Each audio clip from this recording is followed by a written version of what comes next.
क्या थे राजकुमारी फूलमदे के वो सवाल जवाब जो वो राजकुमार से करने वाली थी। राजकुमारी फूलमदे से मिलने को आतुर हो रहे राजकुमार को गंजा समझाना शुरू करता है। जब तुम रस्सी के सहारे ऊपर जाओगे और मोरी अर्थात छिद्र से जैसे ही अपना मुंह बाहर निकालोगे तो राजकुमारी फूलमदे तुमसे पूछेगी तुम कौन हो।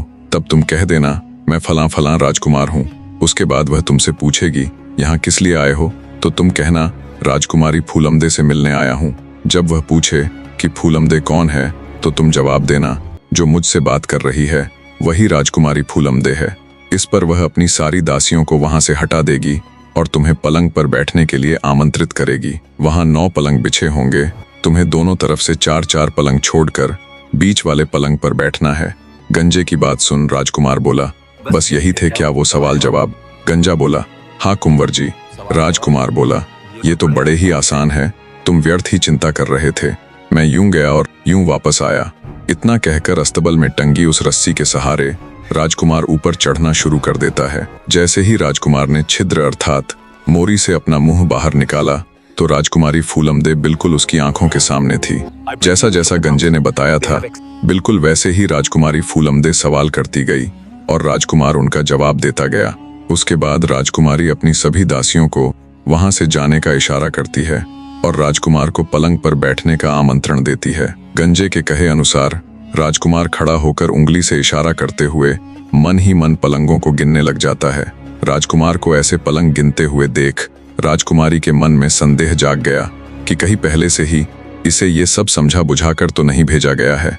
वो ये सोच ही रही थी कि इतने में राजकुमार दोनों तरफ से 4-4 पलंगों को छोड़कर बीच वाले पलंग पर बैठ जाता है।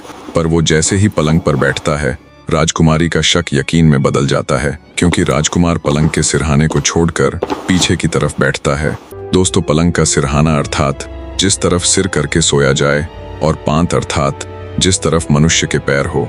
तो राजकुमार को पलंग के पीछे वाले हिस्से यानी पांत की तरफ बैठा देख राजकुमारी फूलमदे को ये समझते देर ना लगी कि ये व्यक्ति मंद बुद्ध है, जिसे बैठने का भी ना पता हो, वो उसके साथ शादी क्यों करेगी भला। राजकुमारी तुरंत अपनी दासियों को हुक्म दे राजकुमार को उसी मोरी अर्थात छिद्र से नीचे फिकवा देती है जहां से वो आया था। इधर नीचे बैठे गंजे को पहले से ही यकीन था कि ऐसा ही कुछ होने वाला है। उसे पता था कि कुछ ही देर में राजकुमार को इसी मोरी से वापस फेंका जाएगा, अतः उसने वहां भूसे और घास का ढेर लगा दिया था।